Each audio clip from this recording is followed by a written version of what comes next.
Hey, how's it going, YouTubers? Jesse over here. I just want to give a couple more instructions on the LG Sport Watch. LG Sport Watch, as I said before, is a fantastic watch. Very easy to customize, very easy to set up. So I just want to show you how to change out the watch face. For example, if you look at my watch face, I have Donkey Kong.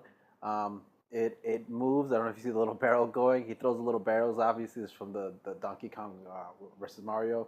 So I'm just gonna show you how to set up a watch face. The first thing you wanna do is on your watch, on your phone. Now LG obviously always wants you to use the LG phone, but realistically, it's Android Wear that's gonna work for you. So you go over here, you type in Android Wear.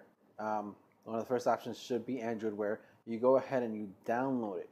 Once you download it off of there, and the only reason I went into the Play Store is just for absolute beginners who aren't sure where to get the Android Wear app. I just go to the Play Store. Once you download it, you're going to be pop up right into the LG, the Android Wear app for LG. Technically, there's the Android Wear for app for anything. I've seen Michael Kors watches. I've seen um, different brand watches. Motorola has a watch now. Garmin might even work off of this. I'm not too sure if Garmin works off of this, but a lot of the Android Wear watches, which will tell you beforehand, they'll work off of this too. Now, the Android Wear is going to ask you what watch you want to set up. It's going to be up here. Also in settings, you can go ahead and you can change out what watch you're going to have. Right now I have the Sport Watch and the G Watch. Check to see how compatible right off the bat your watch is to Android Wear. Some are very complicated. Some are very simple. For example, I have the Android G Watch. The LG G Watch. The LG G Watch, they give you presets, and then you just tap on the preset. They don't give you too many options for face changing. You tap on the preset, and then from there you're able to go and get it set up. Very, very simple to use because even though it is a smartwatch, it doesn't have too many capabilities. Outside of the face, it'll give you some notifications, get a couple of things that you can try out every day. Um, you can start a tutorial. It gives you little tips and tricks. Right off the bat, the watch face itself comes with calculator settings, some of your own things that you can throw on in there. But the watch itself is not cellular capable. Just look for the components to whatever watch you're going to get. Make sure you want cellular capable or you want Wi-Fi. Wi-Fi is usually cheaper because it goes off of either Wi-Fi or Bluetooth. That's how it connects to the phone.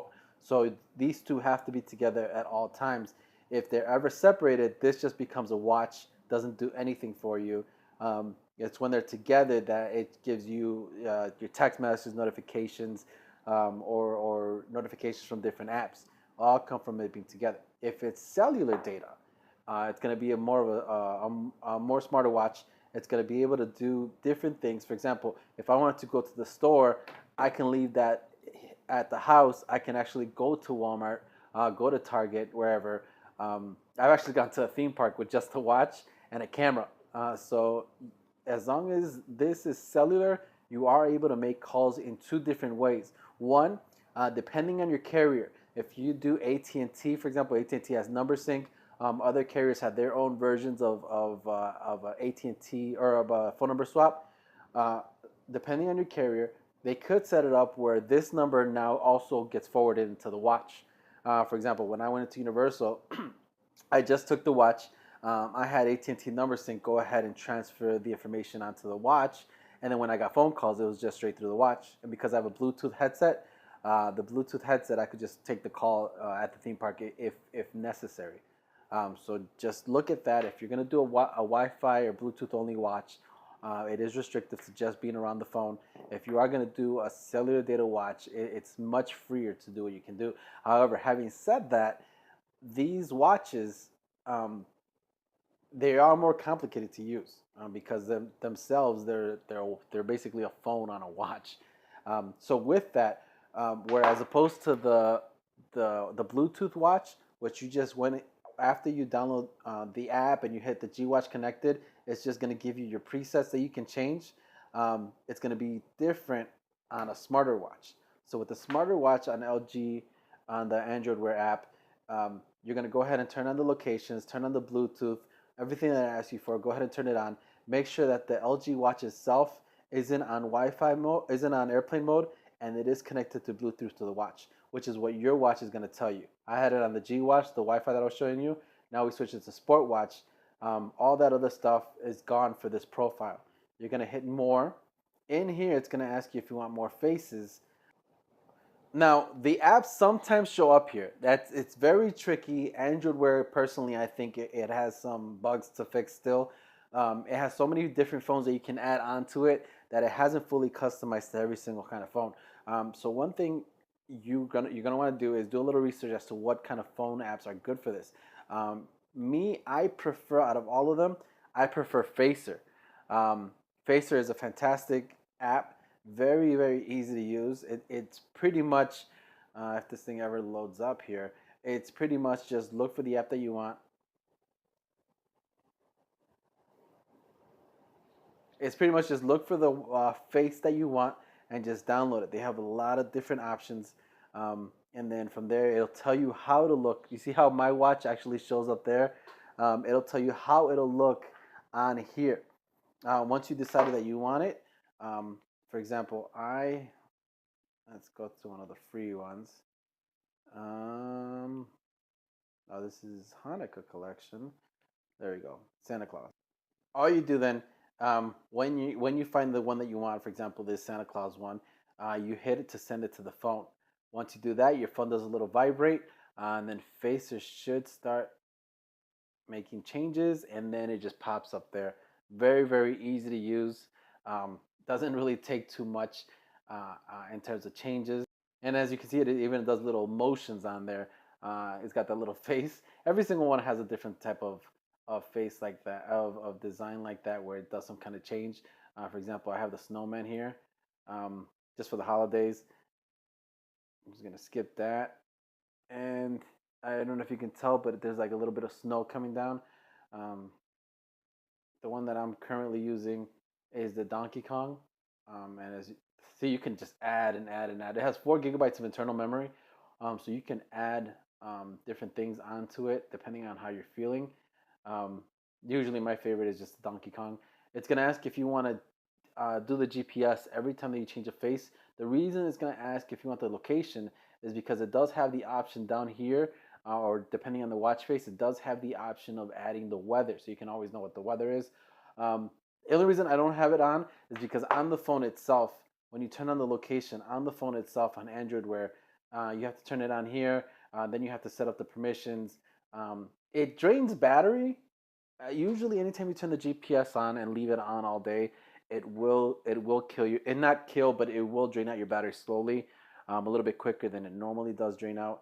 And typically, because I use the phone and the watch all day, I try to not let it get like that. On a phone, you can just go ahead and put in your where you live and whatnot, and then it'll just give it to you. So you don't really have to worry too much about having it on your watch. But if you do, it's as simple as turning on the Android Wear, turning on the location, um, allowing the location to hit with the watch, and then eventually the watch will catch on, and the watch will give you um, a display of the time. So let's go ahead and change out the face so you can see that. And hit let's go instead of skip. Allow faces to access the location. Oh, I guess this watch face doesn't have the weather on it. Some have the weather. Some, to keep it clean, don't have the weather. Um, but yeah, so you are all good there. Um, you can download those apps. You can set it up that way. Just make sure that whatever watch you get, you do get a watch that fits your needs. So the most important thing is just to double check the kind of phone that you want. If you want, or what kind of watch that you want. If you want a simple smartwatch, personally, I think the LG G watch is fantastic for a simple smartwatch. It does do things like remote shutter, where it takes pictures right off of your watch from your camera. You turn on a remote shutter, it opens up on the phone, and then you take a picture and it pops open on your phone. You have things like the calculator, your own little apps that you might set up.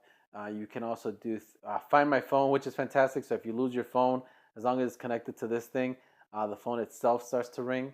Um, Makes it really easy, it's convenient to use. You see, it's looking for the phone. Very easy to use, very convenient for people who lose their phones a lot, and get that going. I wasn't really planning on advertising this watch too much, but yeah, this watch itself is fantastic for a simple smartwatch. And then I gotta tell you, the battery on this is fantastic. I charged this 2 days ago, and I'm at 15%. So the battery on this is really good. LG's watches batteries are fantastic. This one I charged yesterday. I'm at 25%. Um, I'm at 25% on that. Um, they are usually pretty strong watches. Again, depending on what you do with them. If you go into your watch, another thing you can do off of your Android Wear is you can download games. So if you go into your watch, go into the apps, you can download games, and then when you go here, you can put the games in here, just how I showed you by going into the Android Wear, and then looking for the games. So, for example, you can do single tap games depending on different games that you have there. My son likes this one. Tap to start and get ready, and it's just as simple as eating the carrots and avoiding the fences. Um, there's obviously more complicated games. Some smartwatches have like Pac-Man and things like that. Um, so yeah, just do your homework on your watches. Personally, I like LG watches. They're very smooth. Samsung watches are great. Samsung watches are a little bit more complicated. You go through the S Wear. Um, Apple watches, you go through Apple Wear. They all do most of the same things. What make them stand out are different things. For example, LG's is simplicity. Apple Watch is how good it syncs to your Apple devices. Your S Watch, the Samsung S Gear Watch, that is how well it connects, and also all the extra things that add on to it. Their shutters much faster. You can use a Samsung Pay with the watch, so that's their kind of thing there. So I hope you like this. It's a nice quick tutorial. Android Wear is really going to be your go-to for everything that you want to do on your watches. Um, so any questions, I'll probably do another video if anybody has any questions. I recommend the LG Sport Watch, and for simple watches, the LG G Watch. I hope you guys have a good rest of your day. And don't forget to like and subscribe.